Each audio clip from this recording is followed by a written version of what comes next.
Hello there everybody, this is Alex from Hardcorian Guys, bringing my guide for Ninja Gaiden Sigma 2 on Master Ninja difficulty.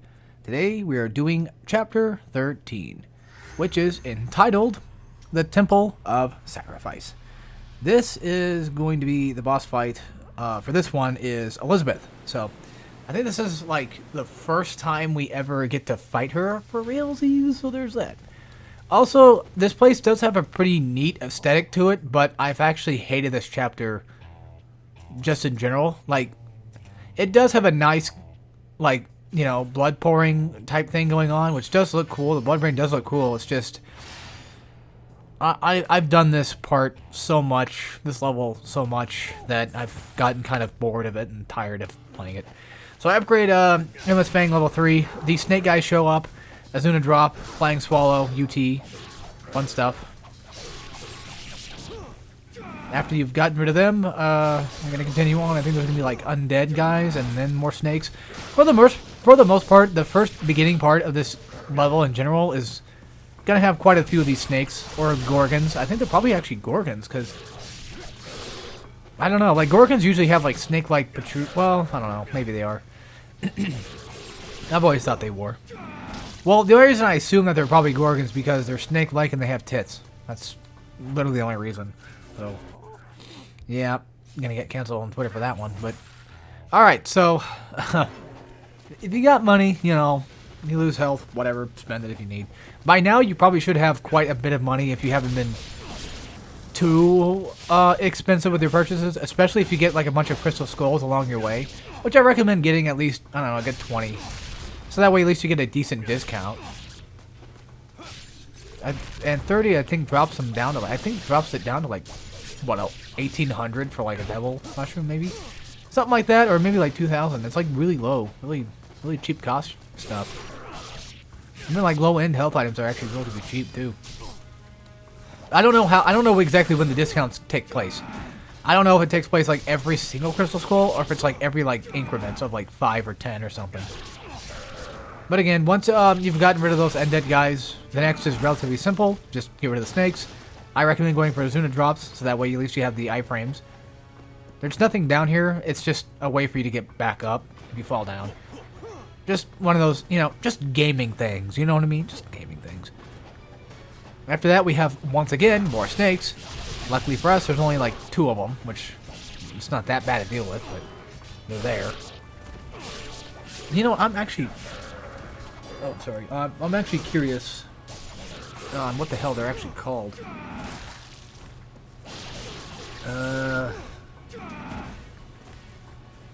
me that. I know, like, all this is going on, but, like, it doesn't really matter. Like, it, you know, there's nothing special. Come on, load, you fuck.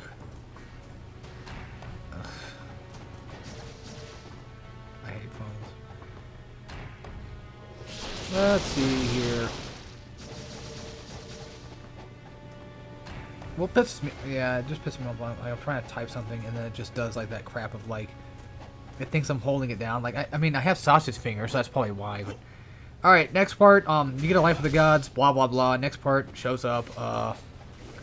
Now you gotta deal with, like, undead guys and snakes. If they get overwhelming, just Inferno. There you go. What the hell? I asked specifically for Ninja Gaiden 2. What the fuck? Oh, I think it's just showing, like, in general. Like, everybody. Oh, they're... Oh, here we go. This might be it. Oh, for fuck's sake. Just ads. You know how it is. Everything these days have to have ads on it. Not every fucking Wikipedia. Nope, that's not it. I clicked on the wrong guy. Well, thanks for giving me the wrong fucking picture, dicks. Yeah, they actually are called Black Spike Ninjas. Bloody Oaths. Those are what those things are called from earlier, from last chapter. Bone Dragon, Centaur, which we don't think we fought them yet. Oh, for crying out loud. Come on. I'm trying to just figure this out. Van Gelf is what the name of the purple bean guys are called? I guess. Oh, is this it? Hold on. These might be it. Well, this is like the gray version of them, but this might be potentially what I'm looking for. Let's see. Just maybe they're mermaids. Oh, because like we're fighting the red versions, so I guess I call them Godjoths. And of course, there's the lichens and stuff. So, well, I guess that answers that. Yeah, after you clean their clocks, I feel like I move around my chair every freaking video now. Oh well, professionalism's out the window anyway. Who cares? So yeah, after you clean their clocks, you're gonna be running across this pathway. There's gonna be like 3 fights, 3 to 4 fights. I think there's only like 3. There's the first of the lesser fiends, which is essentially just the yellow-red guys that are actually stronger than the purple versions of themselves. And by purple, I mean like when you play this game normally, you fight like the old school like Ninja Gaiden 1 purple variant of these small bastards, which are easy to DLM and that kind of thing. Oh wow. But yeah, in this chapter, back to speaking about Elizabeth. So Elizabeth sucks, no matter what difficulty you're on. And I played her on normal, and I basically just end up doing the same crap to her every time. Because I don't know any other better way of taking out her without using the Eclipse Scythe UT. So that's what I'm going to be going for once we get to that point. But for those that don't want to skip ahead, or you're here now and you're just looking for some advice for Elizabeth, just use Eclipse Scythe. Have it at least level 2 or 3, or just even 1.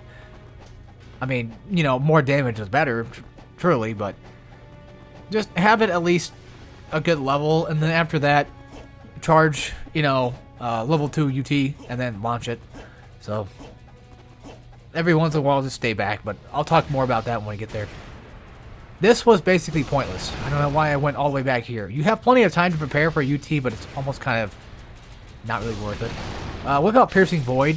You should probably have Nipple by now. Don't know what the hell I'm switching to.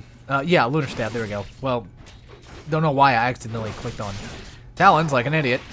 So, you can either A, Piercing Void, or you can do what I'm doing here with the Lunar Staff. If you feel more comfortable with just not getting hit, then go for that Piercing Void attack and do at least a good chunk of his health. Because one Piercing Void Nimpo, especially level 3, does a damaging amount of damage to him. And plus, right there you saw that we have a Devil Wade Mushroom, so you know what that means. If you don't have the Nimpo for it, then there you go. If you don't want to use Nimpo, just use the Lunar Staff. That kind of fun stuff. Just use the Azuna trick with it, where like you're not actually doing the Azuna drop itself, but you're doing the combo for Azuna. So those that don't know, or yeah, just if you're new to this guide, or you're watching this particular video, then Azuna combo is light, heavy, light, light, and then heavy. And then I don't think you need to follow up with the light, but for the Lunar Staff, I do light, heavy, and you have to kind of like wait like a split second between that light and heavy, so that way it works properly, because sometimes it gets kind of fucked up. So light into heavy, and into like light, light, and I just do like lights for the rest of it, so I can slam back down, because you can't actually fully Azuna drop him. So alright, so now we kind of got out of the more shittier part of this level, and now we're finally into the part that I kind of start to like about this game until it gets shittier again. So the caves are fine for the most part. It's mostly just bugs and worms. Not like it's a big deal, but still. Come back here near the doorway and just launch your UT. I don't know why all of a sudden, but this happens a lot, where I just get these random moves to play something, and then I get all excited and happy for it.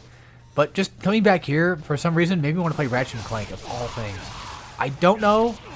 That's just what my brain's telling me. It's like, ooh, wouldn't it be fun to play Ratchet & Clank?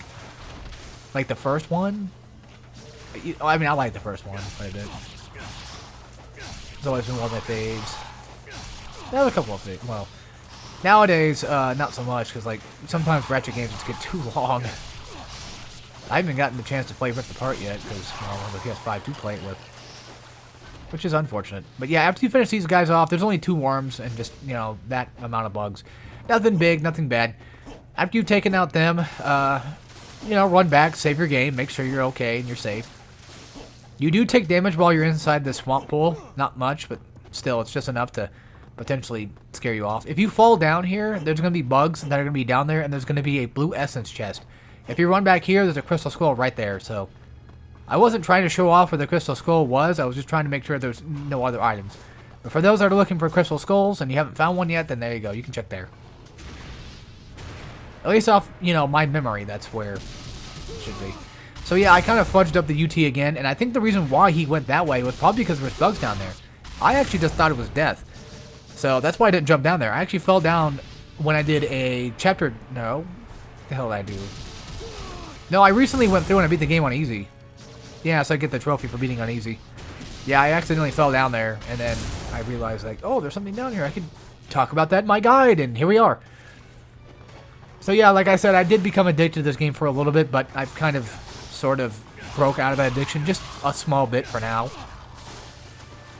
And now I've been playing other stuff. Basically just God of War.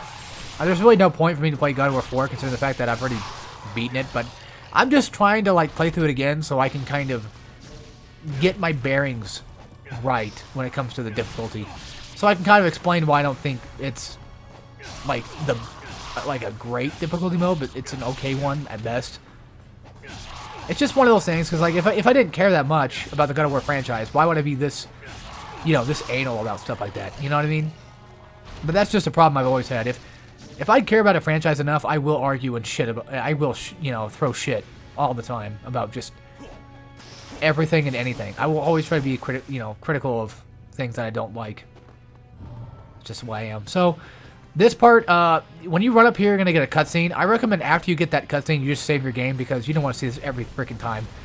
Of course, you know, unless you're a damn pro at this game, and well, you don't need to see it every time. Then there you go. So run behind these pillars so that way you can kind of avoid some of these fire shots coming from the bigger yellow fiends here. And then shoot the gargoyles. You can't really avoid the gargoyles, but you can't avoid their fireballs for the most part. But you can at least avoid these guys. And then just take them out of the bow, take them out, you know, OT stuff. There is a chest to the right of the stairs that you can grab that spawns usually either like ghost fish or just, I think, like... No, it's bats. It spawns bats. Yeah, it spawns bats or like just regular essence. So once you run through this little gate here, run right back past it so that way you can charge up a red UT. I recommend going for Endless Fang because since it's a group of enemies, it makes things easier to kind of control. And look at that. I'm pressing triangle and it's just not enough. I can't get that OT.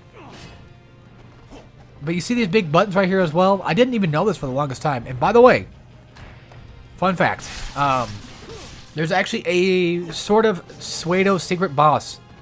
Yes, he's optional, but it's optional. I do it, so I will show it off, but I actually found it on my own in like a recent playthrough, and I never figured that out until the remastered version of this game. So I've had Ninja Gaiden 2 for at least a good while now, and I have never known about that since. Not like I ever played this game all the time, but you know, still I did my playthroughs of it, you know, ways back. So kind of feel dumb for missing out on what is relatively a somewhat easy to figure out puzzle, because like it's a giant button sitting in the middle of the floor. What else are you gonna do with it? You know, you're gonna jump and press triangle to slam it and activate it. But yeah, you do get a jewel for the first one. It's nice. No, not that type of jewel. I mean like a jewel of the Demon Seal, guys. Come on. That's what Ninja Gaiden 4 is gonna have, right? It's gonna have like vape sticks and shit that you're gonna collect for like essence or something. Maybe, I don't know. We'll see what we'll see if we ever get a Ninja Gaiden 4, which I would love to have actually at this point. Which, I mean, you never know, because like they released the remastered version of these games, like maybe it's possible they might do it. It's the same thing with Spyro 4, like maybe we might actually get one because Crash 4 did so well. And not to mention, you know, the remasters were at least fine enough, and plus, I mean, at least Spyro got referenced along with Crunch in, you know, Crash 4, which, funny enough, talking about games that I actually despised but eventually loved was Crash 4, the new one.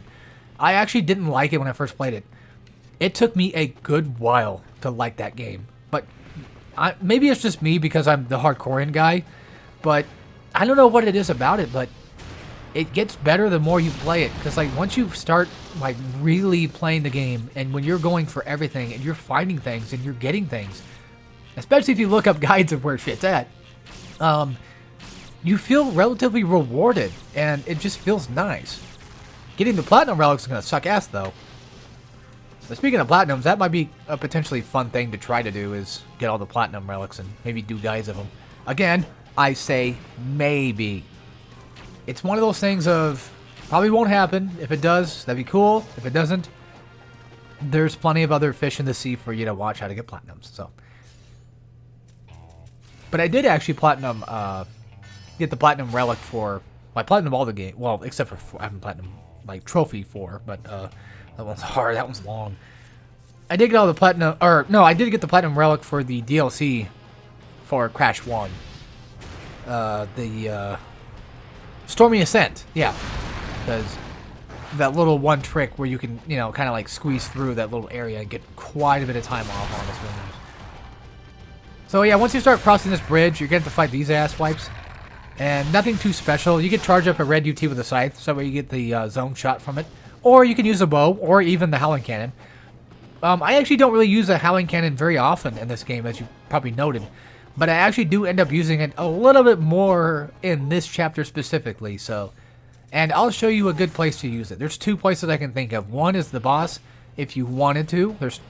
There's 2 options you can go for. You can either go for the regular bow or the Howling Cannon. Also, the third bow, I think, is actually a DLC item that you get for, like, the PS3 version of this game. Like, Ninja Gaiden Sigma Plus or whatever. I think it was, like, a DLC item. I think so. From what I've seen, it's just like a regular bow, but now it just has, like, a redesign type thing to it. I think it's called, like, the Fiend Bow or something. So, nothing special for getting, like, full Crystal Skulls. Not this time. Back in the original game, if you get all 50 Scarabs, you get, like, a new weapon. Like the Plasma Mark II or whatever it's called. I've never gotten it. I've never gotten to use it, but, you know, at least it's there, I guess. So coming across this bridge, make sure you save the game at least before you activate these ass wipes. Unless you want to fight these guys. If you're confident with fighting them, go right ahead. But for me personally, I'd recommend just saving the game first and then fighting them. That way, you know, you don't have to die and go completely all the way back, which would suck. So come up here.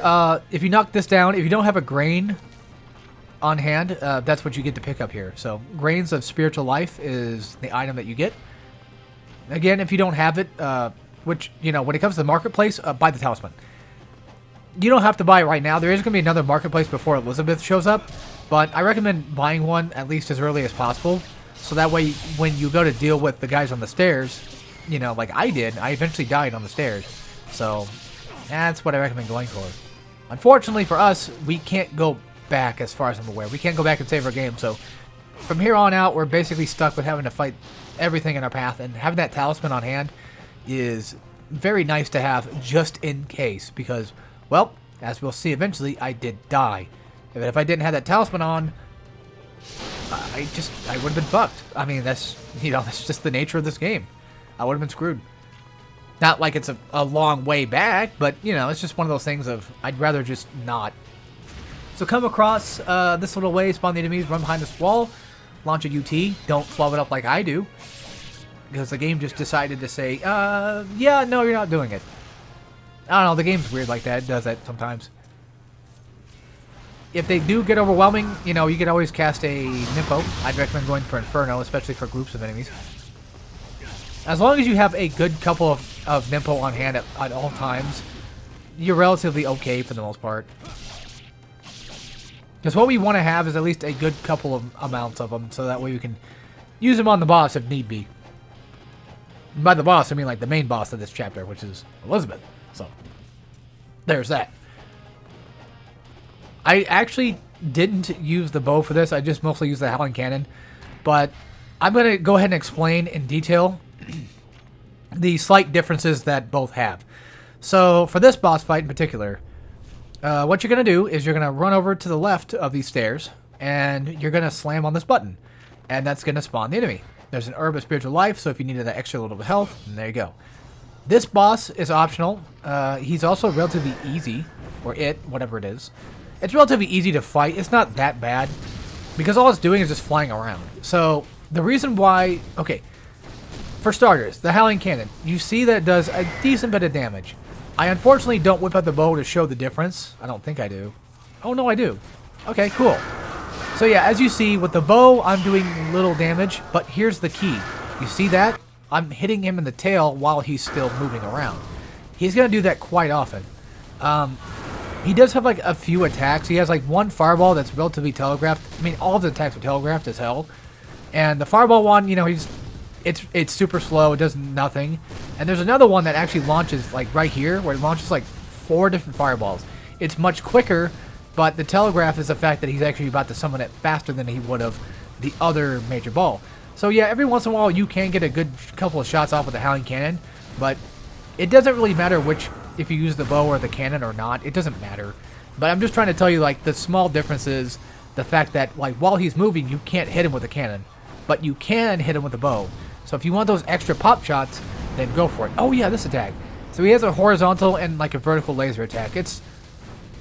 You'll notice what he's gonna do when you start to see that line show up, and when you see his head move in a certain direction, that's a good sign that he's gonna do it. So this one right here, you know, he's gonna go for the vertical attack, because like he moved his head down and then he moved it up. So there you go. That's all he does. Again, he's nothing I would say is too bad. Funny enough, real quick. Okay, so for starters, coming up is actually a relatively hard part. Also, this is like 8,000 essence, I think it was. Coming up is one of the worst parts in this game. First, Emma's Fang. Second, use the cannon. And I don't do it very often, but I'll show you why the cannon kind of works. So for starters, if you want to, you have a couple of you have multiple choices here. However, you're going to be getting pretty much just overrun by enemies constantly.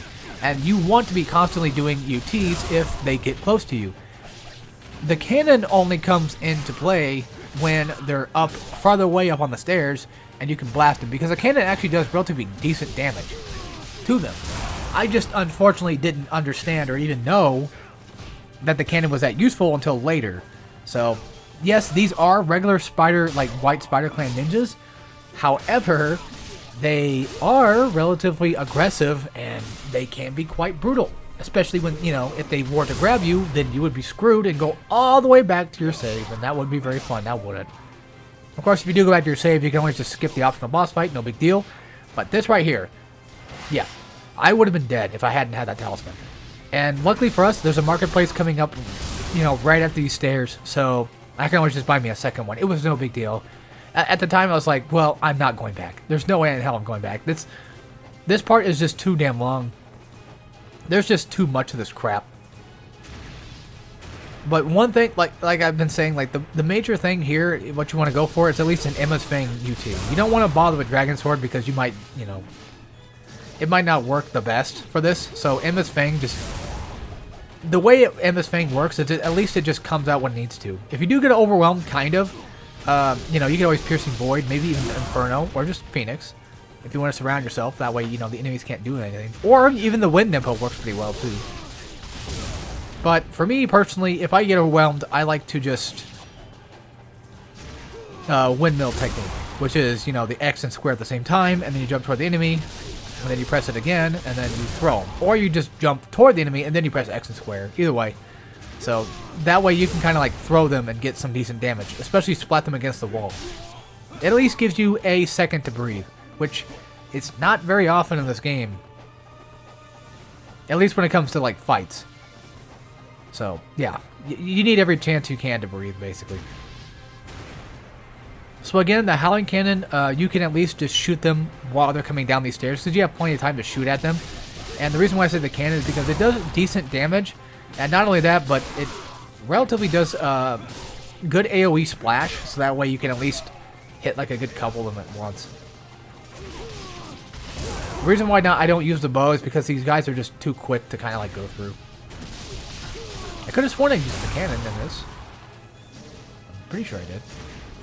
Oh yeah, using these walls right here through the doorways is also a pretty okay idea as well, so that way they get hung up on something.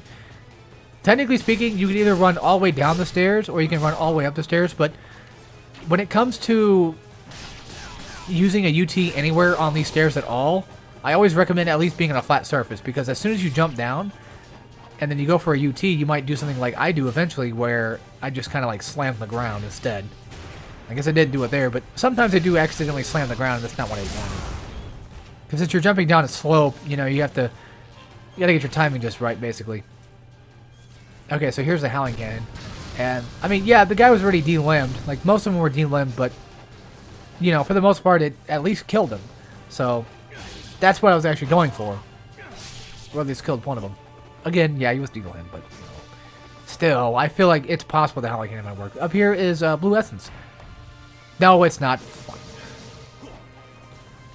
I'm sorry. It's not Blue Essence. I thought it was. I'm getting my places mixed up. There actually is Blue Essence that does show up, but it's not there. Never mind. Alright, so if you need items, buy them. You need a talisman, buy it. I'd recommend buying items after you save the game and after you fight these guys. So that way, you know, if you ever had to use items after you die, or before you die, or whatever, at least you have them there. So that way you can get, you know, a couple good hits on them. Hold on real quick. Sorry about that. I had to clear my throat, so hopefully it didn't show up on mic. I'll have to check that, actually. I'm actually kind of worried about that. But if you can, get these guys to come, you know, of course, over to the corners, and then wipe them out that way. Basically, just, you don't want to fight them on the stairs, for the most part. Kill them as you would see fit. Just, you know, UTs, Flying Swallow, that sort of stuff. There we go. Nice. Good headshot. Alright, so I do what any normal, sane person would probably do. Or, in my case, probably insane. I pretty much just buy everything. Or, I didn't buy the talisman. What for? What gives? Was I that confident? No, there's no way in hell, right? No, there's no way in hell I was that confident. Oh, no, I think I forgot to. Yikes. But yeah, if you come over here, you get Nympho and you get Blue Essence, but, you know, you could either... Damn it, it's not... Oh, my God. Well, no, because I had full health. I'm pretty sure it's Blue Essence normally. Alright, anyway, so ignoring that, just buy a talisman, save yourself the trouble. But if you don't, like me, here we go. So, this is Elizabeth, and let me explain as much as I possibly can, as fast as I can. Now we got like 3 minutes to explain, but still. This attack right here can be blocked. However, she does drain your health, and she does gain health from it. What you want to do is you want to stay at least a good few feet back from her, charge up Eclipse Sight to level 2, and launch it. If she's flying in the air, don't even worry. You always want to go for an attack when it comes to like launching UT whenever she is on the ground and whenever she's dashing toward you. Also, that attack that she just did, not the blood one, but the one before that, where she had me kind of like in a combo attack, where she attacks you with her tail, it breaks your block, but you can block every one of those attacks. So every time your block gets broken, just re-block again, and then just keep going for it, and she can't do anything. But yeah, just stay like a good couple of feet back, because if you're too close, she'll do that attack, and if you're too far away, she'll probably inevitably try to like fly. But if you're just relatively close enough like I am here, she'll end up just kind of like walking around and giving you just ample amount of time to actually do some damage to her, which is nice. You don't want her to be in the air, but there's really not much you can do about it. If you have to let one UT, like just a level 1 UT go, that's fine too. As long as you're protected and you're safe, you're fine. Piercing Void also works wonders too. However, so does Inferno, but Piercing Void works just a little better because at least you can aim it. The thing is with Piercing Void is, or Nympho in general, you don't want to launch it until she does like a dash attack. Once she does like her dash move, that's a good chance to attack her with it. Because as you see here, well, yeah, okay, I got a shot off, but that's very rare for that to even really happen. She, most of the time, does not let me do it, so I just give up and go on from there. There actually, funny enough, there actually is a, I think like a cheese, another cheese strat that you can do to her, like with Tompas, I think it was. Like level 2 or level 3 Tompas or whatever, but I don't have that option, so I'm just going to stick with the Eclipse Sight because, for me personally, I find it much easier to do the Eclipse Sight UT cheese than anything else. I call it cheese, but we call it a strat. Yeah, just dodge these. Be careful, because like I said, she drains your health and she gets health back. Whenever she's getting stuck in like an attack like that, that's a good time to start charging UT. Not the blood one, but the one where she stabs with the tail. That's the one you want to charge for. She normally doesn't do more than like 3 of those blood strikes anyway. Also, another thing is after you get a UT, if she dashes in and she's kind of close to you, you could get a few pop shots on her, but just be very careful though too, because she could potentially grab you, and a single grab will be, death. Which is where a talisman comes in handy. So if you end up having trouble with this fight, make sure you have a talisman on hand, unlike me, where for some ungodly reason I decided not to buy one. Was it confidence? I don't know. Was I insane? I have no idea. Probably. Either way, I eventually did it, so there you go. Every once in a while you get a nice piercing void on her, but you don't even have to aim the piercing void, but still, just use void. Anyway, that's it for chapter 13, so I'll see you guys in chapter 14. So as always, take care, everybody.